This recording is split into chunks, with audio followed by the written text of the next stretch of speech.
Bom, eu vou passar agora, a gente vai conversar um pouquinho sobre os PCDTs de insuficiência cardíaca. Eu vou chamar Danilo Campos, do SAIS do Ministério da Saúde,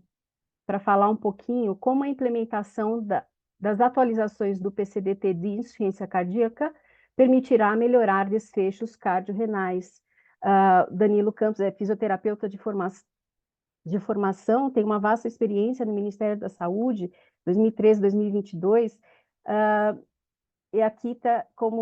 teve experiência na coordenação da implementação de políticas de saúde com monitoramento e avaliação de políticas e programas de atenção especializada à saúde.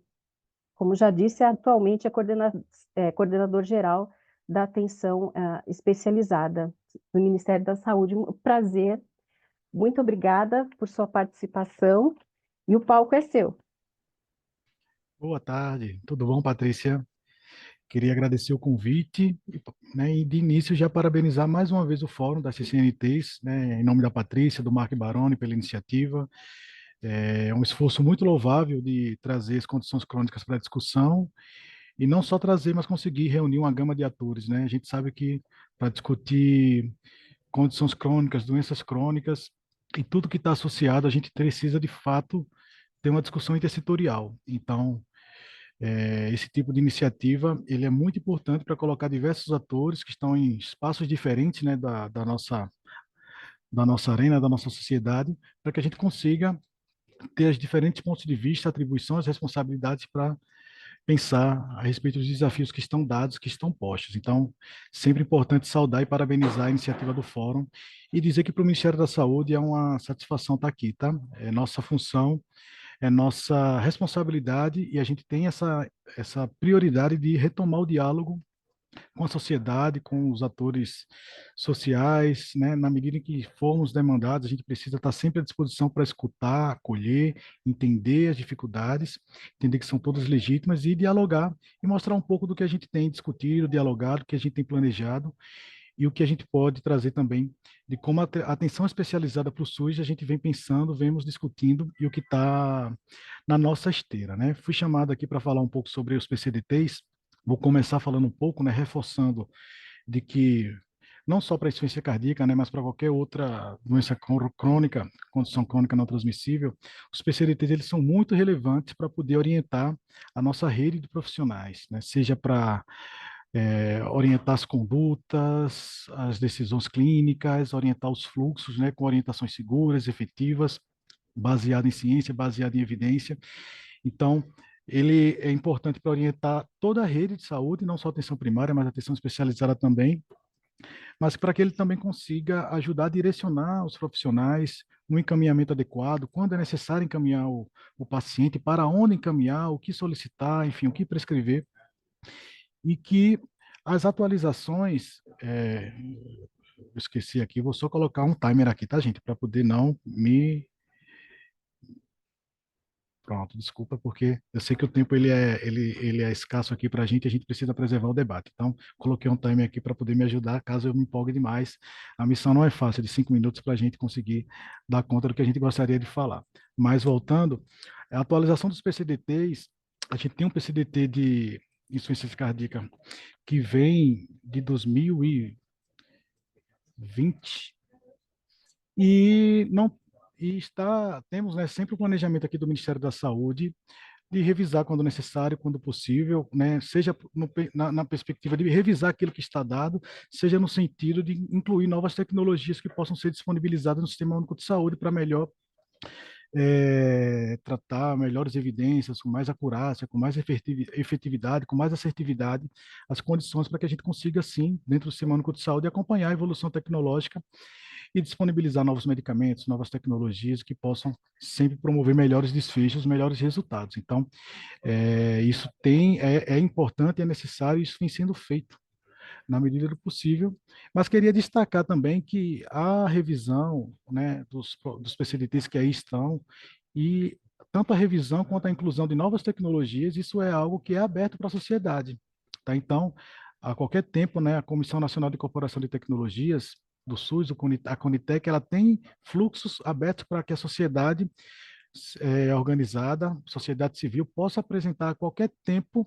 uma solicitação de revisão para algum PCDT, para incluir alguma questão que esteja faltando ou algo que esteja desatualizado, e de modo que existe esse duplo fluxo, né? Tanto pelo Ministério da Saúde, dentro do seu planejamento, mas a própria indústria farmacêutica, sociedades, enfim, sociedades de especialidades, de especialistas, podem pleitear e podem solicitar avaliação e revisão, né, de incorporação de tecnologias já existentes com a inclusão de novas. Então, os PCDTs eu trouxe aqui para falar na minha exposição como um braço importante na perspectiva de que a gente tenha uma rede que tenha diretrizes claras do que pode ser feito com relação à insuficiência cardíaca, do ponto de vista do diagnóstico, da suspeita, do rastreio, do que fazer, do que prescrever, como cuidar, como manejar. É, mas, para além do PCDT, como uma estratégia importante para a gente poder melhorar os desfechos, os PCDTs, quando bem aplicados e utilizados, né, o nosso ele tem o tá vigente, ele tem um direcionamento para atenção primária para poder direcionar para o resto da rede. A gente entra num outro desafio que também é igualmente relevante, já foi abordado aqui, que se traduz na jornada do paciente, né? A pessoa com insuficiência cardíaca que está com a suspeita, que precisa ser diagnosticada, uma vez que ela entra na rede assistencial para fazer o diagnóstico, para fazer o tratamento e ter um acompanhamento adequado, como qualquer doença crônica, né? A gente precisa ter um acompanhamento longitudinal, oportuno, que o paciente consiga ter acesso quando necessário para investigar, quando tiver alguma complicação, etc. A gente tem abordado aqui pela atenção especializada a jornada do paciente como algo muito central e muito estratégico para que a gente possa também melhorar os desfechos, né? A gente tem um problema que a gente entende que é grave, que precisa ser enfrentado, daquilo que a gente se chama do paciente estar perdido na rede, né? Então, o paciente está com a suspeita de insuficiência cardíaca, ele é encaminhado para atenção especializada, e aí ele vai fazer ecocardiografia no lugar. Nesse lugar, ele só consegue fazer isso, ele precisa voltar para a atenção primária para ser encaminhado para fazer a esteira em outro lugar, e aí ele volta, perdeu o tempo, perdeu o exame, e aí acaba se perdendo, o diagnóstico não é feito, ele não consegue retornar.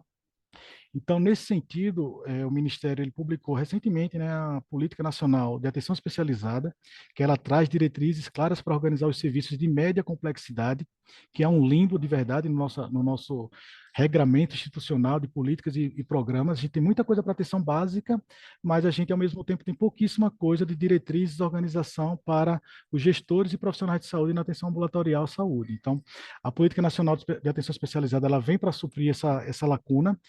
e reforço ainda que, ainda mais recentemente, a gente tem um programa Mais Acesso a Especialistas, que também é uma prioridade aqui do governo para que a gente consiga melhorar a jornada do paciente, ter um modelo de atenção ambulatorial mais resolutivo, com cuidado mais integral e que permita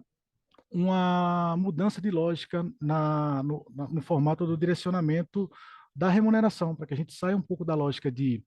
pagamento por tabela, pagamento por procedimento, para que a gente se aproxime de uma mentalidade de ressarcimento ou financiamento em valor em saúde, voltado para desfecho, responsabilidade com os pacientes, com a necessidade do paciente. Então, queria trazer esses elementos como pontos para o debate. Tocou meu timer aqui, tá vendo que bom? Tocou meu timer, mas vamos poder conversar um pouco mais disso no debate, mas queria reforçar que é, além de PCDTs que possam orientar e estar atualizados para que a rede saiba o que fazer, é importante que a rede funcione organicamente. Então, a nossa expectativa, né, com o programa Mais Acesso a Especialistas, é que o paciente, quando é encaminhado para fazer, por exemplo, um diagnóstico de insuficiência cardíaca, ele, ao chegar num serviço de atenção especializada, ele já consiga fazer todos os exames naquele mesmo serviço, né, para que haja uma responsabilidade do gestor e do prestador para que aquele desfecho, aquela necessidade do paciente, ela seja resolvida no menor tempo possível e a gente consiga incidir em menor tempo de fila, em menor tempo de espera, em menor fragmentação de cuidado, em melhores desfechos para o cidadão. Então, queria saudar todos os participantes que estão nos acompanhando, os demais painelistas, me colocar à disposição e dizer que está sendo muito importante para a gente estar aqui, poder falar um pouco dessas novidades e tendências que a gente tem para